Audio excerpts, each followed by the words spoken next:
Well, that's the new room going up there, and that room where you see those are brand new walls right there, and that is this refrigeration, like what I'm standing on right here. This is a refrigeration room, freezer room.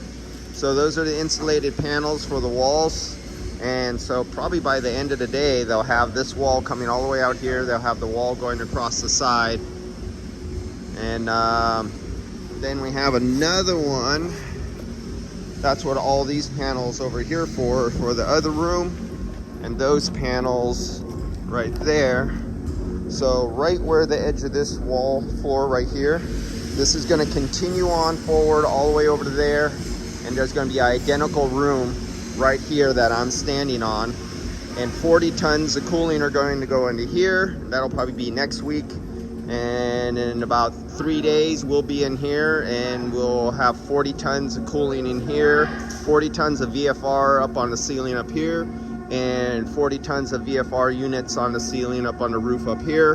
And then we'll have 2 more rooms over there with another 80 tons of VFR and air handlers.